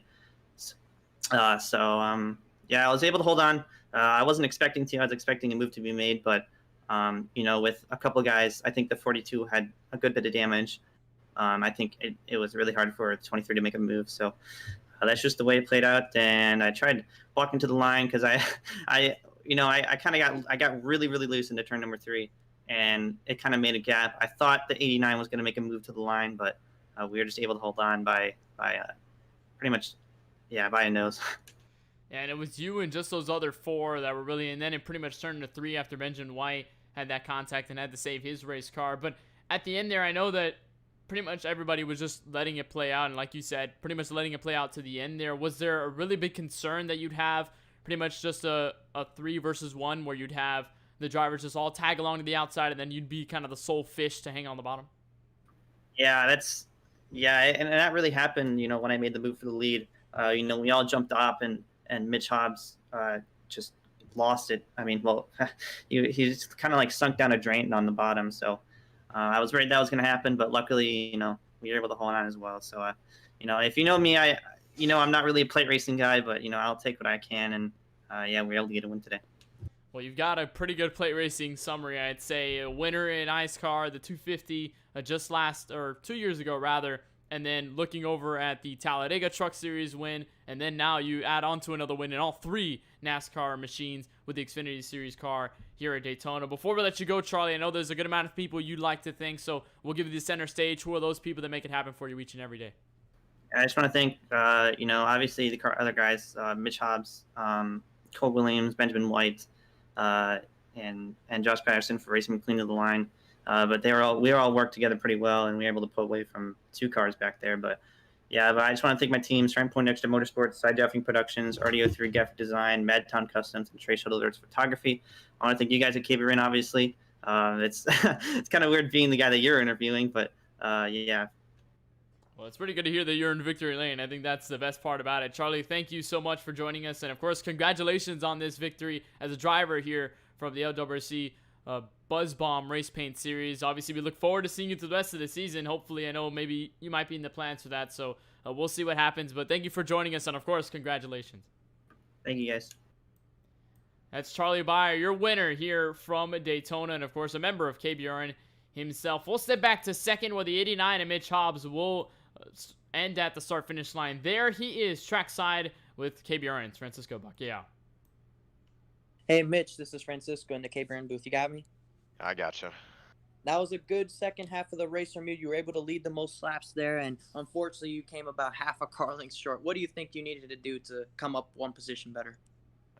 There's so many things that you can do differently. I knew Dog and Patterson had gotten a really good run on the outside, and Charlie jumped up from behind me, but it was 5 to go. It's way too early to block, especially when Charlie had been pushing me pretty consistently for 25 laps. So you got to give him the lead there, just as some respect. And I knew my best shot would be coming to the line on the last lap when Cole got forced out of line and I had Patterson behind me. I knew he was in a decent position, but I just got 1 bump in the center of the corner and it turned me dead sideways. And, I think if I don't get that bump, I have a good enough run to blow by him just a little bit earlier. So, it's... You come close a lot, especially me, especially on Kenneth Bueno Racing Network. But you gotta keep your head high. It's a P2. good race, so you can always look back at that. Yeah, always one of the more prominent drivers when it comes to the plate tracks. On that last restart, which was roughly just past halfway, we saw it was about 11 cars in the lead draft, and it dwindled down to 4. Was it a bit of a surprise to see how little race cars were left in that lead draft, and did that really impact your decision making when it comes to making the moves you had to? Yeah, I'd say it was a bit of a surprise. I knew that last wreck was massive. In all honesty, I should not have made it through that. I had just barely nicked through the middle, had a really good avoidance, and I knew I was good on gas, so I ended up just staying out and keeping the track position. I didn't really know who had a faster pair, who didn't, so when I saw a lot of guys dropping back, I knew he'd had a lot of wrecks, so it wasn't terribly surprising. I gotta apologize to Dog, though. I was sitting behind Charlie, my temps were red, and I tried to poke out just a little to get some air, and I netcoded him, and that basically ended his race. But as it winded down, and a couple of those cars up there were damaged, like Dog and Cole, so I knew I had a good shot, and we just came up short. And finishing second to Charlie, not the first time I've done it, but he's always someone good to finish second to. Nonetheless, a strong run on your part, always strong at the plate tracks. Who helps make these sorts of efforts possible on your part? Always the teammates, always the people you work with, or the people who put you in good positions. I was working with Charlie and Dog and who am I forgetting? Aiden Kirker as well, who I was surprised was not up there, got screwed over by one of the wrecks. And Charlie said he was just gonna push the guy in front of him until it was time to make a move. He made his move, but having a good group of guys around me and being able to stick with me is always really helpful. And then having a good enough car to push people on the outside, which, man, we were good pushing on the outside today. That's always a very strong bonus. But I had good guys around me, and you get in good positions and you get good finishes. That's how it works. Well, we wish you luck going forward. We hope to see you in a couple more races later on in the season. I hope to see you on the racetrack myself. Thanks for taking the time with us, Mitch. Good luck. Absolutely. Thank you guys for broadcasting. That is Mitch Hobbs, second place finish on the number 89 machine, was previously up in the lead before he got passed, but like he said in the interview, finishing second to Charlie isn't necessarily a bad thing whatsoever. We'll step back to our last stop at the podium with Josh Patterson in the number 23, was making a lot of those moves throughout the field and pretty much was there up short, but he did finish third out of all of them. And Patterson, we'll bring you into the booth here, and we'll bring you obviously trackside. You were arguably probably the most aggressive driver out of all the other 4 drivers, or at least the other 3 at the final laps there, and you were trying to cut through the field. You made that move with the number 1 and Benjamin White. You were trying to just cut into that top 5. How difficult was it to try and just carve your way through these guys and get through sort of in the draft to find yourself in a good position, especially regarding the short size of the guys in the pack you were in?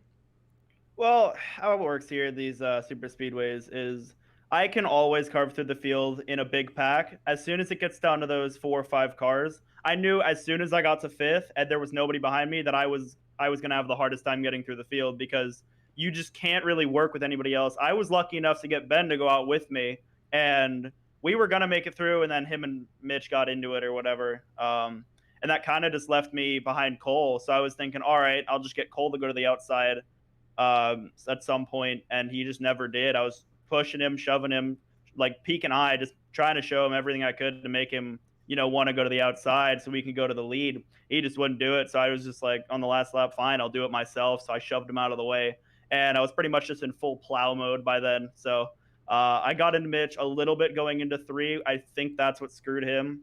But then I gave him enough of a push to get to the line side by side with Charlie. I only finished 0.07 behind Charlie, so it was really close finish. But yeah, really, really good final run. It sucks that there was only 4 cars at the end of it. I think if there was more, I definitely would have had a better shot at being able to get up to the front. But just because there was barely any cars up there, I had a hard time with it. And of course, but you still tried to make the most out of it. And a 3rd place finish, certainly out of it, considering you were in the pack of those 5 cars pretty much at the tail end. Consider the performance you had here today. And I know you've pretty much had some starts in the LWRC Cup Series last season, and you're stepping into the 2nd season here at Daytona. How much of a boost is this first finish to finish 3rd on the point standings now, and to come out of Daytona 3rd in point standings? How much is that, considering the run that you'll have for the rest of the season? How good of a tone setter is this race? I'd say it's a good tone setter. I know last season, I think one of the reasons I missed the playoffs was because I didn't make enough starts.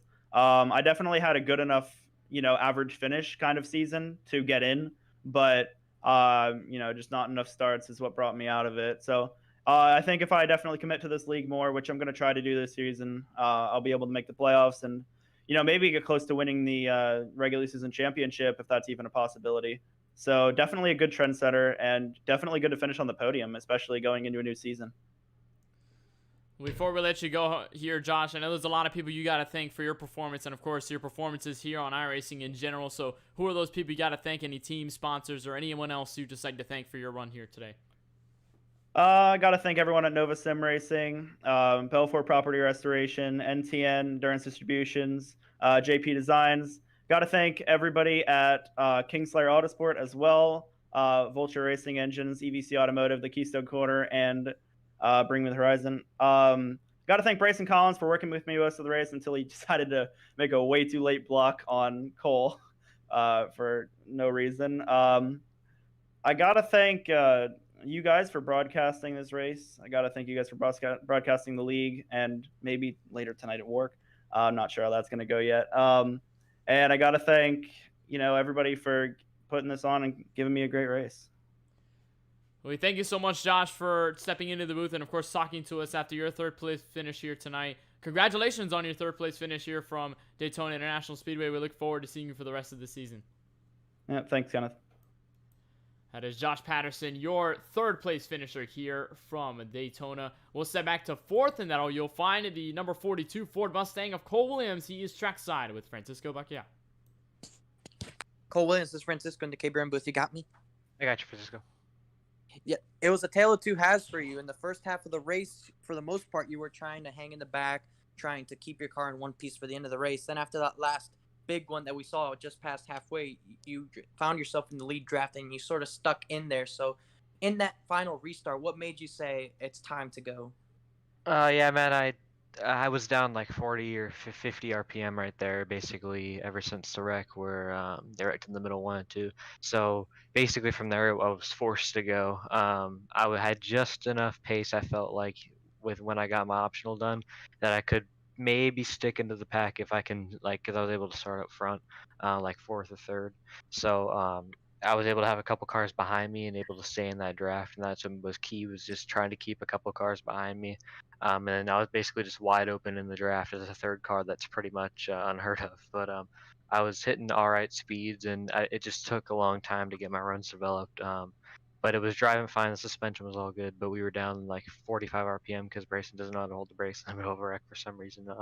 And then we lost our fast repair at the start because just didn't have good enough wreck avoidance. We were in a bad spot. That's on me just for putting the car in a bad spot. It's how these plate races work on iRacing now. They always just keep wrecking most of the time unless we get the perfect group of guys. So we didn't go far back enough. And then from there, we were just basically out of a fast repair. And then we just had that damage the rest of the race. So, we were just trying to survive. And then when I saw them wreck when a no caution came out, that was like kind of solidified. I was like, all right, I'm going to get like 8th or 7th. This ends up going green. There's not even that many cars left anyway. So if I could finish top 8, I'd definitely take that and be able to stay in the main pack. That was my 2 goals. And we definitely accomplished that. Yeah, and then as that last run went on, we saw the dwindling car count just continue to go down. We started with about 11 or so in the lead draft from the restart, and we finished with 4 altogether at the line. So did less cars make you feel more comfortable in either making a move just because, or do you feel like that's the main reason why you were able to get the finish you did? Yeah, I think the less cars, as it, like you said, it dwindled down. We started probably about 9, with one of them being like a lap down or whatever, and most of them being damaged. I felt like that helped in just solidifying a position, because the car wasn't like to a point where if I don't have a car behind me, that I'm just gonna be like 20 miles per hour off the pace and end up getting lapped. It was just a matter of trying to keep at least one car behind me to stay in it. And run full pack pace. I felt like it was at least a couple tenths of speed down. I think the car count definitely it helped and aided in staying up there. And also what helped was just not sitting on pit road and going to the back like I usually do under cautions, because I think the caution came out The caution after I got collected, I think it was in like the middle of 3 and 4 or something.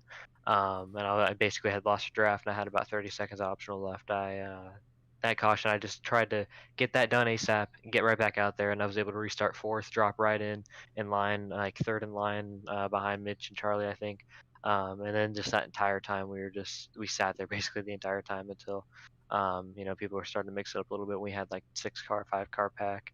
And that was it was kind of just relaxing, just to ride around and not really make any moves. But I was basically rolling 24/7, monitoring everything to make sure I don't see these guys make a move behind me. I need to block it because these guys need to stay behind me. But I'm also not trying to make a move to move forward because I cannot lead a line that's going to make me lose the draft too. I just wish I didn't have to deal with that damage because I felt like we could have contended.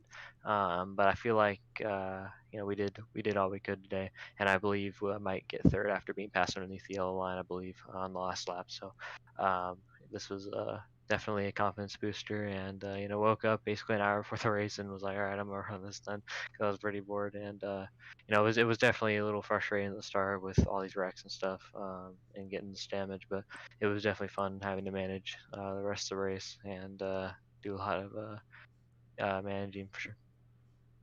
Yeah, and we know that in racing, it's never down to one person doing everything. Who are the people that you want to give a shout out to and thanks to helping put together these sort of efforts?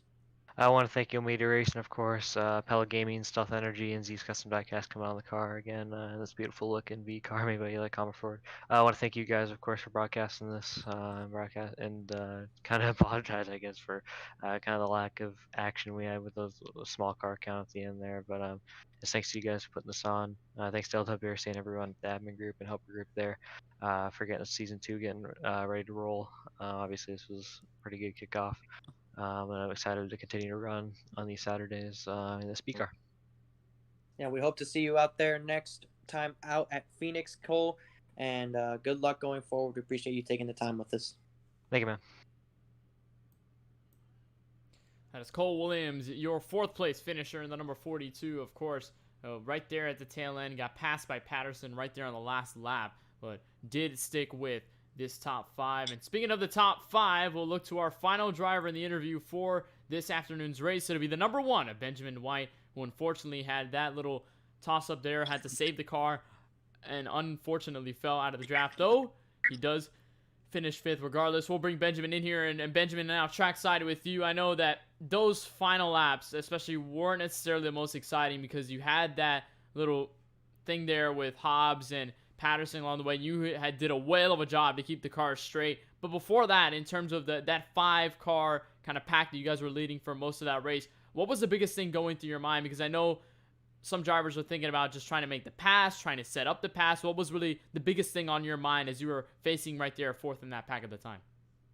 Well, I knew Cole Williams had plenty of damage, so I was going to try and shuffle him out, which was working, and we had Patterson pushing me, and I thought we were going to have to run up the outside there the lap I got put into the wall. So, I mean, it's just, I don't know. I mean, it was part net code, so I can't be completely mad at that, but just the way everything ended up, I was not very happy for the last 5 laps. If you were in the team voice channel, you would have heard me yelling and complaining. So be glad that you didn't hear that. But anyways, I mean, it was fun.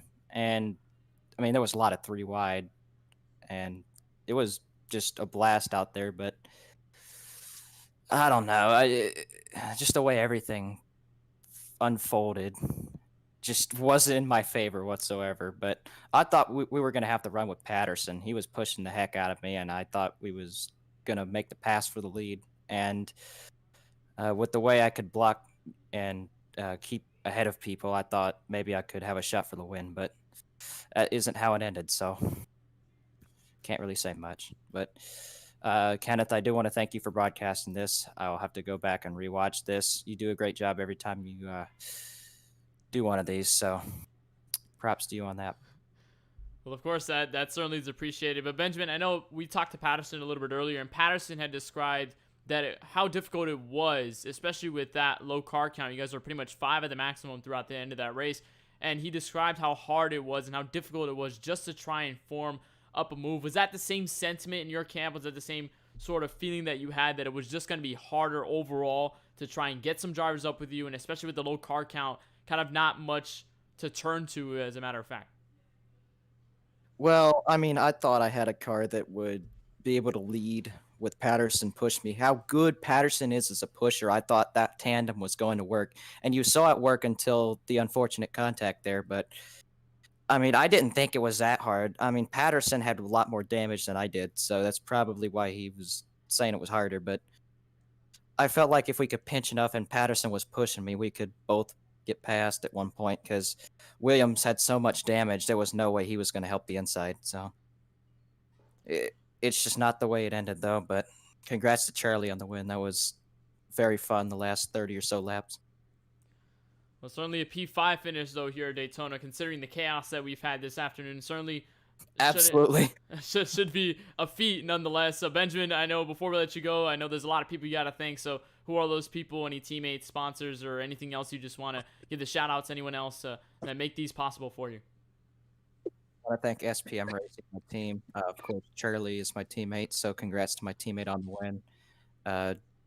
Congrats Mitch on second as well, even though he kind of made me lose any shot at the win. It's fine, but just we had good teamwork up there. Cole Williams too. We was working with him, so I thought one of us four was definitely going to win, and one of us four did. So can't be very mad at that. Can't complain.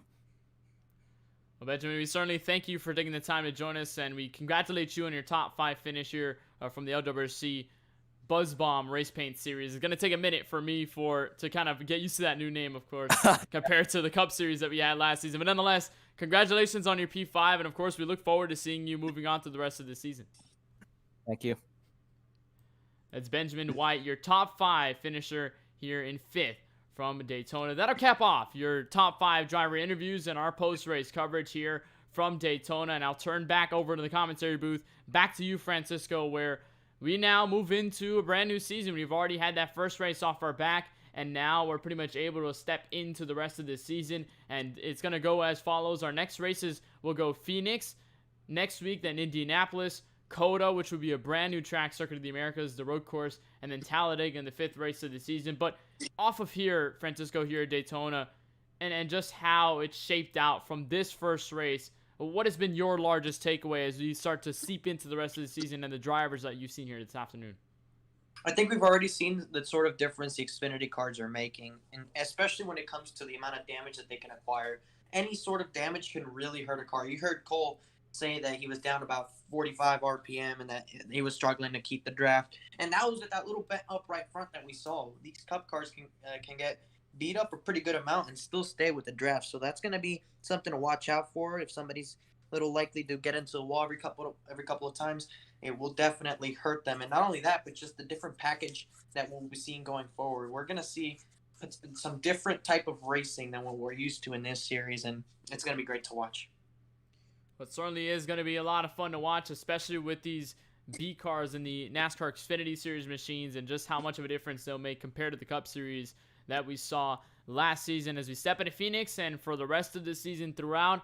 Obviously, if you want to catch more action on the KBueno Racing Network, well, we've got a lot for you in the next coming weeks. Of course, it will start later tonight. We'll have coverage of the Work Chili Bowl right about 6:30 p.m. Eastern. That's when the session will open. We'll have coverage just shortly after that. And we'll have some dirt racing right before the actual real-life Chili Bowl at about 8:30. That's when that real-life thing will kick off. And, of course, just before that, we'll have a little more iRacing Chili Bowl fun here on the KBueno Racing Network. Just in about 36 minutes time, we'll have the coverage for that just a little bit later before we step into Monday night. And we'll have most likely a doubleheader for Monday night, starting with the AMB Outdoors Quick Time Sprint Car Series. They'll make their way for the Martin Luther King Jr. Memorial Race from Lanier. That'll most likely start about 7 p.m. Eastern. However, we will let you know an update if anything does change from the officials and the admins, depending on the start time of that event. Before we go back, stock car racing for the iRacing Bungeon Lawn Care Series as they kick off their playoffs from the tricky 17-turn Charlotte Roval. We'll have coverage of that at about 8:30 p.m. Eastern.